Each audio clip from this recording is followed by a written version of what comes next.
नमस्कार, मैं हूं संजय शर्मा। आप देख रहे हैं 4PM दिल्ली। अखिलेश यादव ने सच में धुलाई कर दी मोहन भागवत की, अमेरिका के दौरे की हवा निकाल दी। क्या है कहानी, लेके चलता हूं सीधा, पूरा ध्यान से सुनिएगा। क्या क्या विवाद जुड़ते हैं भारतीय जनता पार्टी और आरएसएस से। मैं भी ऑस्ट्रेलिया गया था, वहां मुझे पता चला कि विश्व गुरु जब शुरू में गए थे ऑस्ट्रेलिया, जिस शख्स ने सारा प्रोग्राम अरेंज किया उस पर बाद में 30 बलात्कार के मुकदमे दर्ज हुए। क्या कहानी है, कितने शरीफ लोग हैं। और अब फजीयत आरएसएस की हुई। मैं कहता हूं ना कि जब बुरा वक्त होता है तो ऊंट पर बैठे आदमी को कुत्ता काट लेता है। आज कहानी है एक एक्स अकाउंट, जिसको ट्विटर कहते हैं। मुझे एक्स की जगह ट्विटर कहना ज़्यादा अच्छा लगता है। तो कहानी एक एक्स अकाउंट से शुरू हुई है, लेकिन सवाल सिर्फ एक सोशल मीडिया अकाउंट का नहीं है। सवाल आरएसएस का है, राष्ट्रीय स्वयंसेवक संघ का है, जिसने सालों तक अपने ऑफिस में भारत का झंडा नहीं फहराया। सवाल मोहन भागवत का है। सवाल उस विचारधारा का है जो पिछले 100 सालों से भारत को अपनी नज़र से परिभाषित करने की कोशिश करती रही है। और सबसे बड़ा सवाल यह है कि जिस आरएसएस पर उसके विरोधी वर्षों से धार्मिक ध्रुवीकरण और बहुसंख्यकवादी राजनीति को बढ़ावा देने के आरोप लगाते रहते हैं, वही आरएसएस जब अमेरिका की धरती पर यूनिवर्सल वननेस यानी विश्वव्यापी एकता की नौटंकी टाइप की बातें करता है, तो क्या दुनिया उससे सवाल नहीं पूछेगी। घटना बड़ी दिलचस्प है। आरएसएस के प्रमुख मोहन भागवत के न्यूयॉर्क में होने वाले कार्यक्रम के आयोजकों का x account, Twitter account suspend हो गया। ध्यान रखिए, आरएसएस का अकाउंट सस्पेंड नहीं हुआ, मोहन भागवत का भी निजी अकाउंट सस्पेंड नहीं हुआ, लेकिन कार्यक्रम की आयोजित करने वाली संस्था का अकाउंट सस्पेंड हो गया। और अभी तक सार्वजनिक रूप से ये नहीं पता चला है कि कार्रवाई किस कारण से हुई। आरएसएस की विचारधारा जो ना करा दे वो कम है। पूरी दुनिया में नफरत की बात करता है तो कौन करता है, सब जानते हैं। इस घटना ने भारत में राजनीतिक तूफान खड़ा कर दिया। सबसे पहले समाजवादी पार्टी के अध्यक्ष अखिलेश यादव मैदान में उतर कर आ गए और अखिलेश ने एक दो नहीं, सवालों की पूरी झड़ी लगा दी। उन्होंने लिखा कि विदेश में जब अनरजिस्टर्ड अंडरग्राउंड लोग आएंगे तो उनके एक्स अकाउंट सस्पेंड किए ही जाएंगे। फिर सवाल किया, स्वदेशी का नारा लगाने वाले विदेश में क्या लेने गए हैं? क्या FCARA यानी फॉरेन कंट्रीब्यूशन रेगुलेशन एक्ट का अध्ययन करने गए हैं? क्या अमेरिकी डॉलर के मुकाबले में भारतीय रुपया क्यों गिर रहा है, इसका शोध करने गए हैं? क्या भारतीय किसानों को बर्बाद करने के लिए अमेरिकी डील में कुछ और जुड़वाने गए हैं? क्या देश की छवि धूमिल करने गए हैं, या वहां रह रहे भारतीयों के लिए संकट पैदा करने गए हैं? भाषा राजनीतिक है, हमला बेहद तीखा है और अखिलेश यादव ने साफ कर दिया कि वो मोहन भागवत की अमेरिका यात्रा को केवल एक सामाजिक सांस्कृतिक कार्यक्रम के रूप में नहीं देखने वाले। लेकिन अखिलेश के आरोप अपनी जगह, आज हम इससे आगे का सवाल पूछेंगे। आरएसएस को आखिर विदेश में जाकर, अमेरिका में जाकर भारत के बारे में क्या बताना है, और जो बात वो दुनिया को बताना चाहता है, क्या वही तस्वीर आज भारत के भीतर दिखाई देती है? क्या वाकई में इतनी एकता दिखाई देती है? क्या वाकई में मॉब लिंचिंग अमेरिका में जाके उसकी कहानी बताएंगे? क्या अपने नफरती चिंटुओं के बयान बताएंगे? और यहीं से असली बहस शुरू होती है। आरएसएस खुद को सांस्कृतिक संगठन कहता है। उसका कहना है कि उसका उद्देश्य समाज को संगठित करना है, राष्ट्रीय चरित्र निर्माण करना है, देशभक्ति पैदा करना है, भारतीय संस्कृति को मजबूत करना है। लेकिन कहानी क्या है, हकीकत आप सब जानते हैं। संघ के आलोचक दशकों से एक दूसरा आरोप लगाते आए। उनका कहना है कि आरएसएस की हिंदुत्व की राजनीति ने भारत की धार्मिक विविधता को बराबरी की नज़र से देखने के बजाय अल्पसंख्यक पहचान के नीचे परिभाषित करने की कोशिश की है, और बात भी सही है। आरएसएस भला कितने नाटक करे, आरोपों को खारिज करे, लेकिन हकीकत यही है। लोकतंत्र में सवाल आरोप से नहीं मरता, सवाल का जवाब देना पड़ता है, और सवाल बेहद सीधा है। अगर आरएसएस वास्तव में सबको जोड़ने वाला संगठन है, तो भारत के मुसलमानों के एक बड़े हिस्से में आरएसएस को लेकर इतना डर क्यों है? उनके लोग इतनी नफरती बयान क्यों देते हैं? अगर आरएसएस की हिंदुत्व की अवधारणा में हर भारतीय बराबर है, तो बार बार ये बहस क्यों पैदा होती है कि कौन असली भारतीय है और कौन नहीं? किसी के खाने पर सवाल, किसी के कपड़े पर सवाल, किसी की नमाज पर सवाल, किसी के चर्च पर सवाल, किसी के प्यार पर सवाल, किसी की शादी पर सवाल, किसी के नाम पर सवाल, किसी की देशभक्ति पर सवाल। भारत में आखिर कितने प्रमाण पत्र चाहिए, कितने देने पड़ेंगे? और प्रमाण पत्र बांटने का अधिकार किसने किसको दे दिया? यही वो सवाल है जो आरएसएस के सामने बार बार खड़ा होता है। संघ कह सकता है कि हर विवादित बयान हमारा नहीं है, बिल्कुल सही। हर भाजपा नेता आरएसएस नहीं है, हर हिंदुत्ववादी संगठन आरएसएस नहीं है, हर सोशल मीडिया ट्रोल आरएसएस का स्वयंसेवक नहीं है, और हर नफरत भरी टिप्पणी का दोष सीधे मोहन भागवत पर नहीं डाल सकते, ऐसा लोग कहते हैं। लेकिन इसके बाद दूसरा सवाल आता है, जब कोई विचारधारा स्वयं को एक विशाल राजनीतिक सामाजिक परिवार की वैचारिक जननी के रूप में देखती है, तब क्या उस परिवार की भाषा और आचरण से वो पूरी तरह अलग हो सकती है?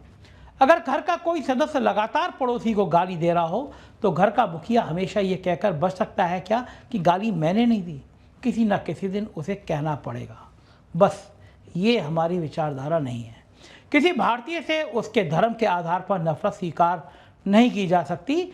मुसलमान उतना ही भारतीय है जितना हिंदू, ईसाई उतना ही भारतीय है जितना हिंदू, सिख, बौद्ध, जैन, पारसी, नास्तिक, हर नागरिक बराबर है।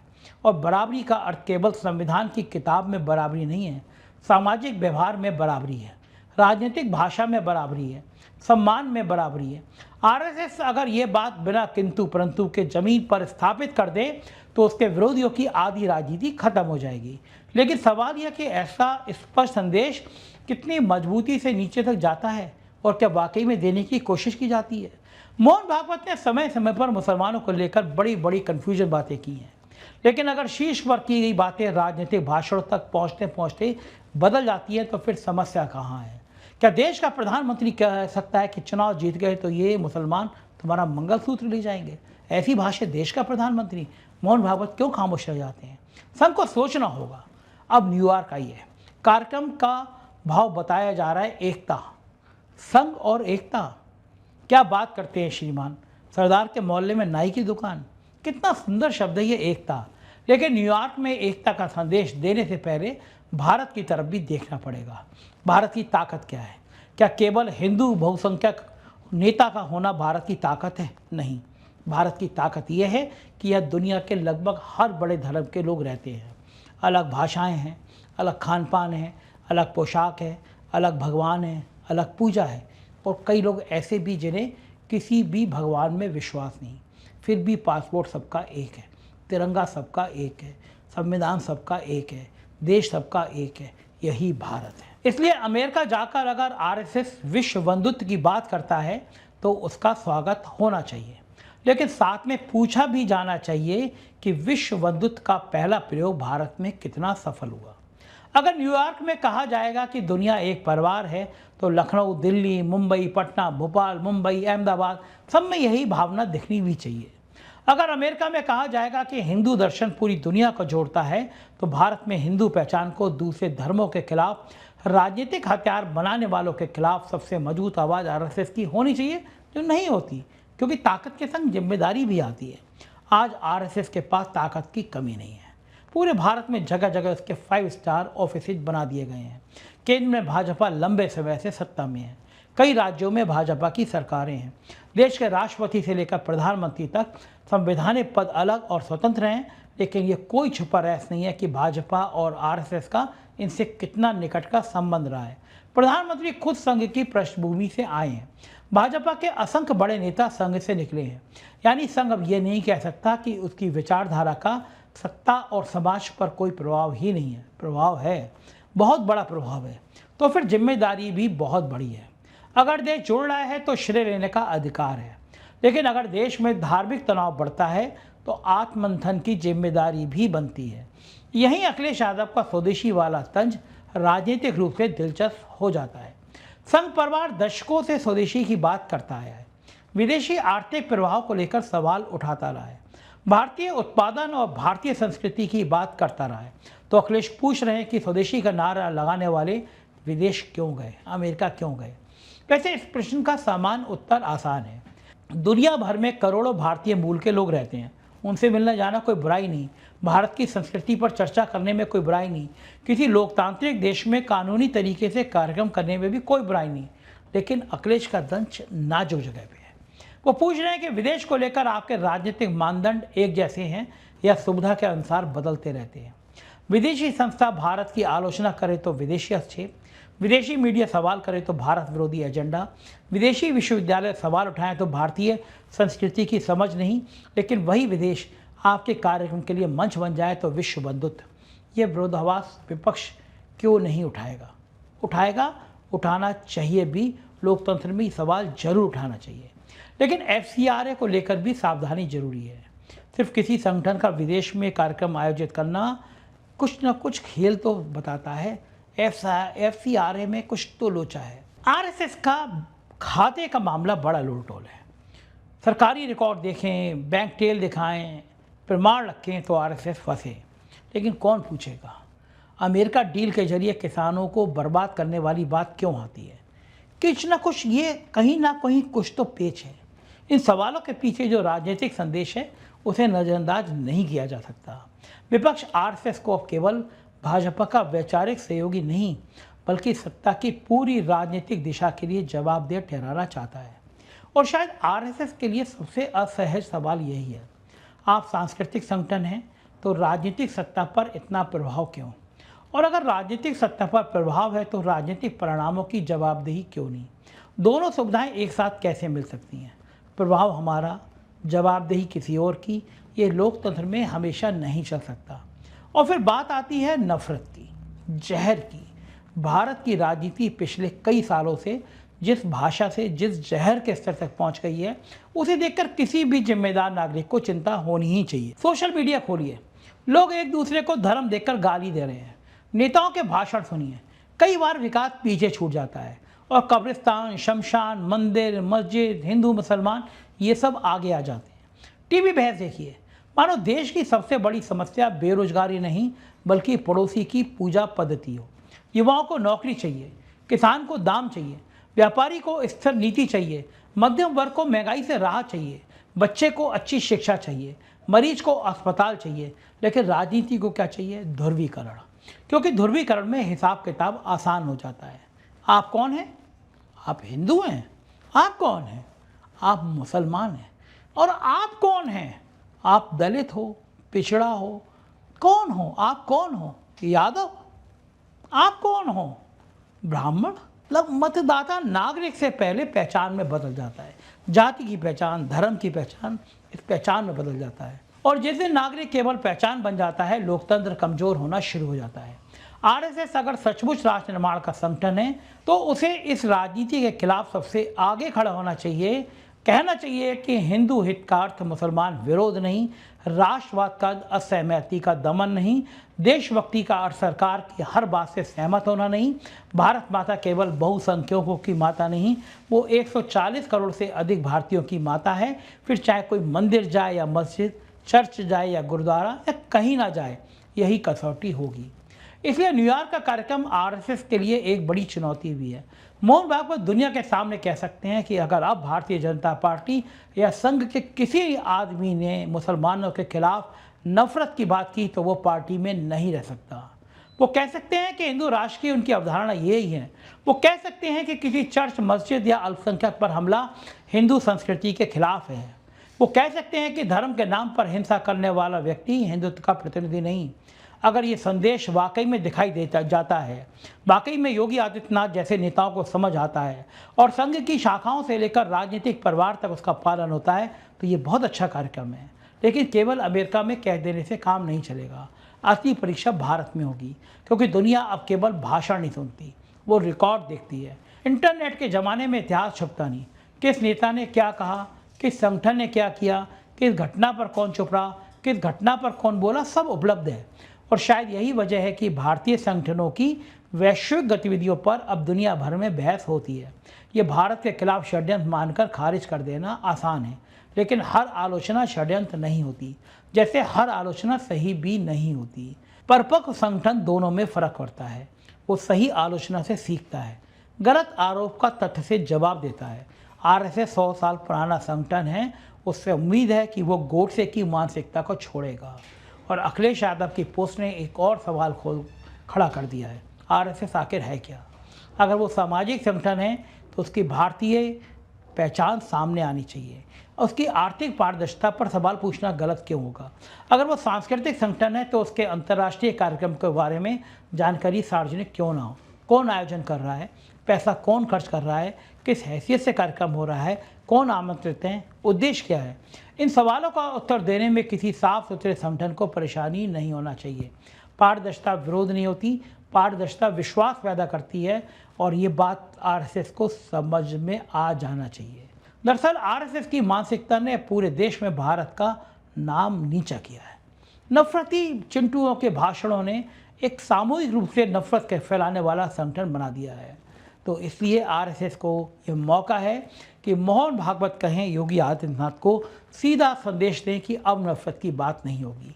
अखिलेश यादव ने सवाल फेंके हैं, अब संघ चाहे तो उनका जवाब दे, बताए कि अमेरिका यात्रा का खेल क्या है, बताए कि आयोजक संस्था कौन है, बताए कि एक्स अकाउंट क्यों सस्पेंड हुआ अगर उसे कारण की जानकारी है, और सबसे महत्वपूर्ण बताए कि यूनिवर्सल वननेस का उसका भारतीय मॉडल क्या है, क्योंकि सवाल अमेरिका का नहीं, सवाल भारत का है। क्या देश में एक मुसलमान बिना डर के कह सकता है कि ये देश उतना ही मेरा है जितना किसी आरएसएस के स्वयंसेवक का? क्या एक ईसाई कह सकता है? क्या एक नास्तिक कह सकता है? और अगर हाँ, तो यही भारत की जीत है। अगर नहीं तो फिर न्यूयॉर्क में विश्व बंधुत्व का भाषण अधूरा है। आरएसएस को यह भी याद रखना चाहिए कि सत्ता स्थायी नहीं होती। सरकारें आती हैं, सरकारें जाती हैं, नेता आते हैं और नेता चले जाते हैं, लेकिन समाज रहता है। आज चुनाव जीतने के लिए पैदा की गई एक दरार आने वाली कई पीढ़ियों तक समाज में रह सकती है, परमानेंट रह सकती है। एक भाषण सिर्फ और सिर्फ 5-7 मिनट का होता है, उससे पैदा हुई नफरत 50 साल चल सकती है। एक अफवाह 2 घंटे चलती है, उससे जलाया घर दोबारा बनाने में जिंदगी लग जाती है। इसलिए जो संगठन राष्ट्र निर्माण का दावा करता है, उसकी जिम्मेदारी समान राजनीतिक दल से कहीं अधिक है। उसे आग बुझानी चाहिए, आग को चुनावी अवसर नहीं समझना चाहिए। और यही वो कसौटी है जब आरएसएस की अगली 100 साल की यात्रा तय होगी। पहले 100 साल में संघ ने पूरे देश में एक माहौल बनाया, उस माहौल को सबने देखा, शाखाएं बनाई, कार्यकर्ता तैयार किए, राजनीतिक प्रभाव बनाया, उसकी विचारधारा से निकली पार्टी देश की ताकत बन गई। अब दूसरी शताब्दी में चुनौती अलग है। अब सवाल विस्तार का नहीं, विश्वास का है। क्या वो उस भारतीय का विश्वास जीत सकता है जो उसकी विचारधारा से सहमत नहीं? क्योंकि अपने समर्थक को साथ रखना संगठन है, अपने आलोचक को भी सुरक्षित महसूस कराना राष्ट्र का निर्माण है। यह फ़र्क आरएसएस को समझना होगा। और अंत में फिर उसी एक्स अकाउंट पर लौटते हैं। आज अकाउंट सस्पेंड है, कल बहाल हो सकता है एक्स बताए कि कोई तकनीकी कारण था, हो सकता है ये बताए कि नियमों का उल्लंघन हुआ है। जब तक आधिकारिक कारण सामने नहीं आता, अटकल को तथ्य नहीं बनाया जाना चाहिए। लेकिन अखिलेश यादव ने इस छोटे से डिजिटल घटनाक्रम को पूरी दुनिया में एक बड़े पॉलिटिकल सवाल में बदल दिया है। उन्होंने पूछा है कि स्वदेशी वाले विदेश क्यों गए। मैं उससे भी आगे जाकर पूछता हूँ, विदेश जाने में कोई समस्या तो नहीं? जरूर जाइए, न्यूयॉर्क जाइए, लंदन जाइए, पेरिस जाइए, वॉशिंगटन जाइए, पूरी दुनिया को भारतीय दर्शन बताइए, वसुधैव कुटुंबकम का ज्ञान बताइए। लेकिन दुनिया को ये भी दिखाइए आपके खाने के और दिखाने के दांत अलग अलग नहीं हैं। ऐसा भारत बनाइए, ऐसे भारत की कल्पना कीजिए जहाँ किसी बच्चे से उसका धर्म पूछकर दोस्ती ना की जाए, जहाँ किसी नौजवान की देशभक्ति उसका नाम देखकर तय ना हो, जहाँ चुनाव जीतने के लिए हिंदू को मुसलमान से डराने की जरूरत ना पड़े, जहाँ मुसलमान को हिंदू से डराकर वोट ना मांगा जाए, जहाँ मंदिर बने तो खुशी हो और मस्जिद सुरक्षित रहे तो भी खुशी हो, जहाँ सरकार की आलोचना करने वाले व्यक्ति राष्ट्र विरोधी ना कहलाएं, जैसे मेरे को हर बार राष्ट्र विरोधी कहला दिया जाता है। या राष्ट्र किसी दल, संगठन या विचारधारा की निजी संपत्ति ना हो, क्योंकि भारत आरएसएस से भी बड़ा है, भाजपा से भी बड़ा है, कांग्रेस से भी बड़ा है, समाजवादी पार्टी से भी बड़ा है, मोदी से भी बड़ा है, अखिलेश से भी बड़ा है, हम सबसे बड़ा है। और भारत की सबसे बड़ी खूबसूरती यही है कि यहाँ असहमति के बावजूद हम एक देश हैं, एक ताकतवर देश है। इसलिए मोहन भागवत जी, न्यूयॉर्क में यूनिवर्सल वननेस की बात जरूर कीजिए, लेकिन वापस लौटकर उन लोगों से भी कहिए जो धर्म के नाम पर नफरत की भाषा बोलते हैं, बस कीजिए। हिंदू होने के लिए मुसलमान से नफरत जरूरी नहीं है। राष्ट्रवादी होने के लिए किसी दूसरे भारतीय को कम राष्ट्रवादी साबित करना जरूरी नहीं है। और भारत को महान बनाने के लिए भारत की विविधता मिटाना बिल्कुल जरूरी नहीं है, बल्कि सच तो उल्टा है। जिस दिन भारत की विविधता खत्म हुई, उस दिन वो भारत ही नहीं बचेगा जिसकी संस्कृति का गुणगान करने वाले आरएसएस दुनिया भर में जाने जाते हैं, कहानी बताने जाते हैं। तो अखिलेश यादव के सवालों का जवाब जरूर दीजिए, लेकिन उससे पहले एक सवाल खुद से पूछिए, जिस विश्व बंधुत्व का संदेश आप न्यूयॉर्क में देने जा रहे हैं, क्या उसी बंधुत्व को भारत की गलियों, मोहल्लों और राजनीति में उतारने के लिए उतनी ताकत लगाएंगे? अगर जवाब हाँ है तो न्यूयॉर्क की यात्रा सार्थक है, और अगर जवाब नहीं है तो मंच अमेरिका का हो सकता है, बैनर पर यूनिवर्सल वननेस लिखा हो सकता है, तालियां भी हजारों मिल सकती हैं, लेकिन सवाल भारत में ज़रूर खड़ा रहेगा। दुनिया को जोड़ने से पहले अपने देश के दिलों को कौन जोड़ेगा? यही महत्वपूर्ण सवाल है, और इस सवाल से आरएसएस को भागना नहीं चाहिए, उसे जवाब देना चाहिए, क्योंकि 100 साल पूरे कर चुका संगठन अब केवल अपने इतिहास के आधार पर नहीं परखा जाएगा, अब उसे उसके प्रभाव, उसकी जिम्मेदारी और उस भारत के आधार पर परखा जाएगा जिसे बनाने में उसकी विचारधारा एक बड़ी भूमिका निभाती रही। गोडसे की राजनीति को छोड़ना ही होगा। नफरत से चुनाव जीते जा सकते हैं, लेकिन राष्ट्र नहीं बनाया जा सकता, और राष्ट्र सचमुच बनाना है तो रास्ता केवल एक है, बराबरी, संवाद, सम्मान, और हर भारतीय के लिए उतना ही भारत जितना मेरा और आपके लिए। क्या आप मेरी बात से सहमत हैं?